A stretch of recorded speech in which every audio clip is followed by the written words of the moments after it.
Welcome to this tutorial, installing and setting up Python on a Windows 11 system in 10 minutes.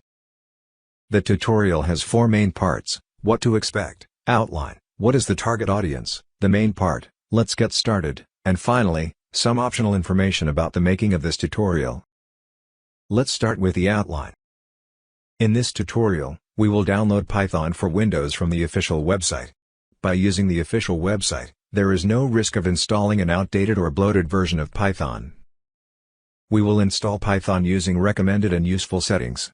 This will make sure that you do not have hard-to-solve problems in the future, for example, a need for modifying the Windows registry.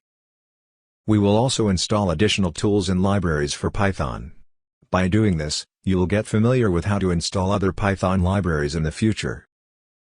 Finally, we will learn how to use the important so-called Jupyter Notebook environment. Jupyter Notebook is one of the most important Python-related tools. Now, let's see if this is the right tutorial for you. Generally speaking, this tutorial is for students that need Python and Jupyter Notebook for their studies. You could be a student at a traditional university or an online university. Or you could be a student at one of the many so-called massive open online courses. Examples include Udacity, Udemy, and Coursera. This tutorial is also suitable for self-learning individuals who use a book. Now, let's get started with the actual tutorial. Open your browser and go to python.org.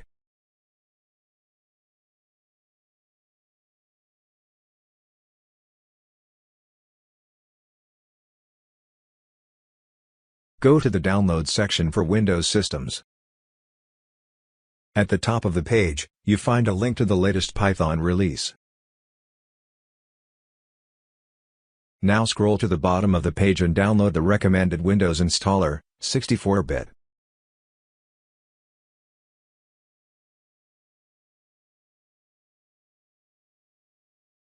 Go to your download folder.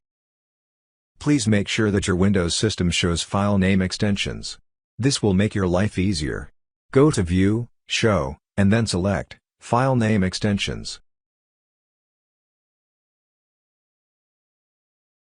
Double-click on the downloaded file and select Add Python to Path at the very bottom of the Install Python interface. This will allow you to comfortably call Python commands everywhere in the system.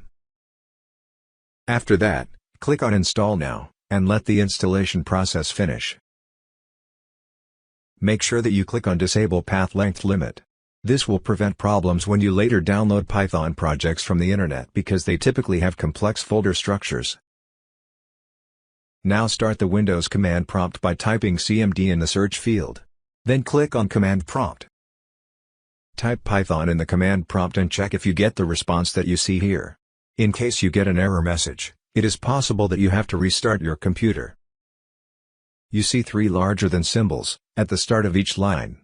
This shows you that you have now started the Python interpreter in the so-called interactive mode. Please type 1+1 and then press Enter. You see that Python returns the result in the next line. To leave the interactive mode of Python, please type exit, opening bracket, closing bracket, and then press Enter. Let's install a package called IPython that makes the interactive mode a bit more colorful. Type pip install IPython, and press Enter. The installation may take some seconds. Pip is a package management tool that is used to install and manage software packages. Please type IPython, which stands for Interactive Python, and press Enter. This will start IPython. IPython is a powerful command line interpreter. Now we can again calculate the sum of 1 plus 1. You can see that it is more colorful now. In addition, input and output are clearly labeled. To leave IPython, please type exit, opening bracket, closing bracket, and then press Enter. Now we install a famous feature called Jupyter Notebook. Jupyter Notebook is often used in education, when Python is taught to students. Please type pip install Jupyter, and then press Enter.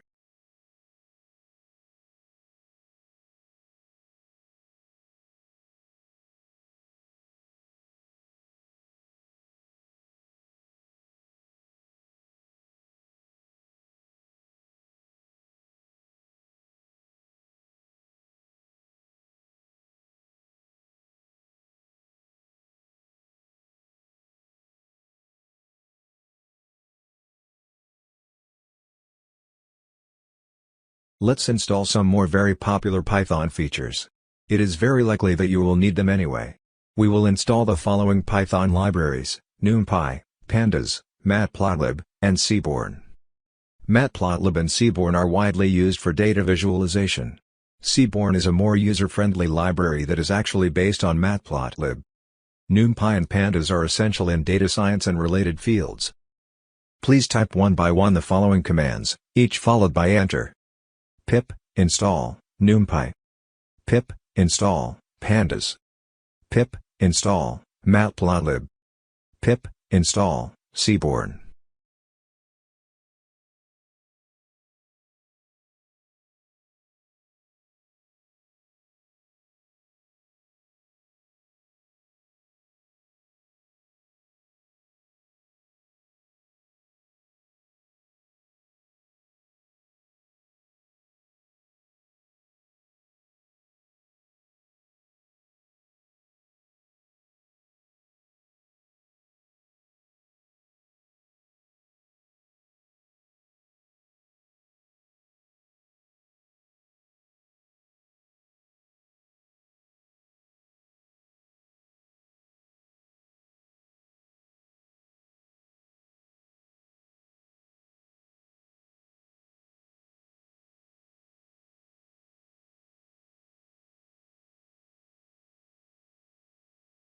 Congratulations, you have reached an important milestone in this tutorial.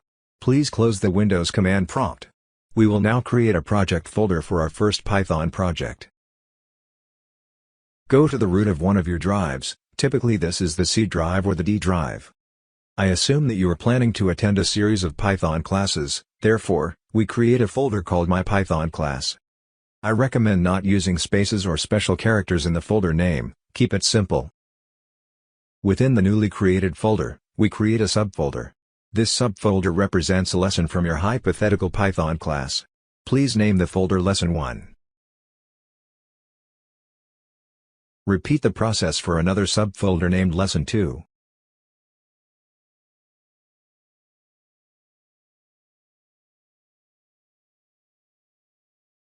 Open again the Windows command prompt by typing CMD in the search field. Then click on Command Prompt. The next steps will show you the typical workflow when working with Jupyter Notebook. This should get you started with most Python education programs such as Udacity, Udemy, or Coursera. Now type the drive letter where you created the folders in the previous step followed by a semicolon, and then press enter. This step is not necessary if you created the folders on the C drive. Use the dir command to display a list of files and subfolders. You should recognize the folder with the name, My Python class, that we created earlier. With the cd command followed by a space and the folder name, My Python class, we can change into the folder My Python class. Using the dir command again shows us the two folders Lesson 1 and Lesson 2 that we have created previously. The next step is important. Type Jupyter Notebook and press enter. This will open a Jupyter tab in your web browser. Jupyter will show the files at the location when you start a Jupyter. In our case, this is inside the folder My Python class, showing the two folders Lesson 1 and Lesson 2. Now go into the folder, Lesson 1, and create a new Python 3 notebook by clicking on the New button in the top right corner.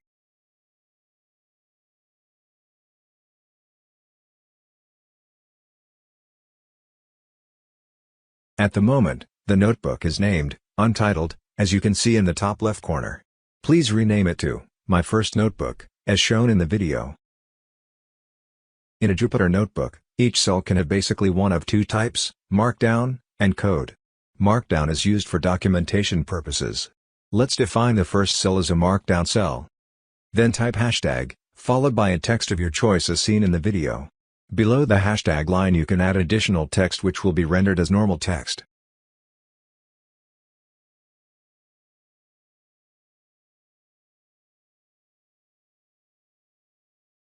The cell is executed with Shift plus Enter. As you can see, the hashtag line is rendered as a heading. Now let's type 1 plus 1 in the code cell below. Execute the cell using Shift plus Enter again. Save the notebook by clicking the disk icon in the top left corner. Then click on the Jupyter logo to return to the Jupyter dashboard. Now create a new Python 3 notebook within the folder, Lesson 2, as shown in the video. Rename the notebook as shown in the video.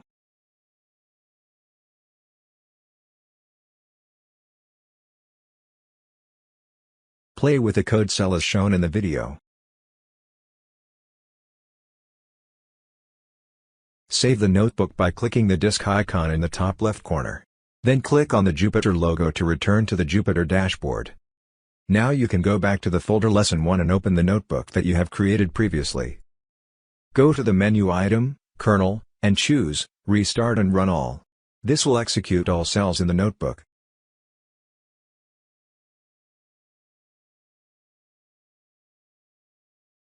Save the notebook and close all open browser tabs.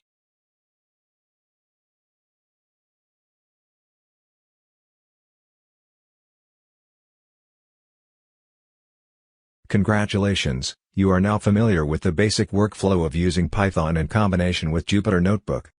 This tutorial is now finished. You can stay if you want, and I will show you some details about the creation of this tutorial. The last and optional part of this video is the making of. It took quite some time to make this short tutorial video. In total, I spent about 20 hours of my free time creating this tutorial. The 20 hours were spread over 4 to 5 weekends. I had different software installed on my laptop that helped me creating this tutorial. If possible, I used free software, but I purchased the software Camtasia, because I did not find a good free alternative. Finally, I used 2 online services. One for generating the voice that you hear right now and another one for the images that I used to make the slides nicer. This is the end of the tutorial. Have fun, be awesome, and don't let Python ruin your day.